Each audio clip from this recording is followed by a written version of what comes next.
Well, the Ohio Environmental Protection Agency is taking public input on a proposed air permit for an Amazon data center in Hilliard. And tonight, dozens of people showed up to weigh in on that. Yeah, main concerns are emissions, noise, and how these diesel-powered generators would be used. 10 TV's Libby Cathy was at that meeting in Hilliard and spoke to the Ohio EPA and residents there about the proposal. Libby.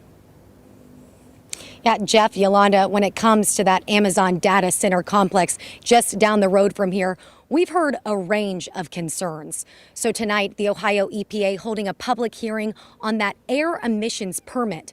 Many neighbors telling me they have more questions before any draft moves forward. This impacts our health and the health of my children. Tonight, Hilliard residents speaking out. The EPA should not sell out the city of Hilliard. We cannot allow this to go through.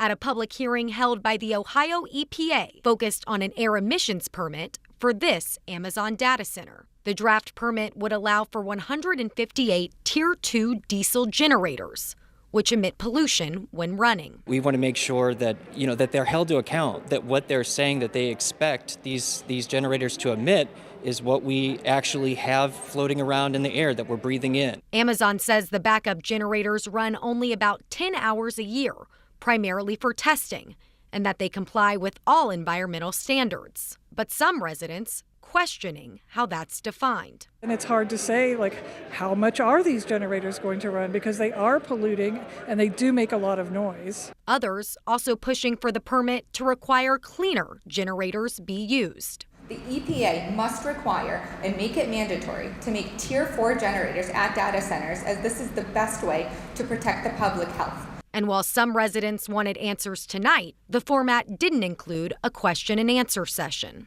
I think it's blatantly disrespectful that they don't have anybody here that can look us in the eye and answer our questions.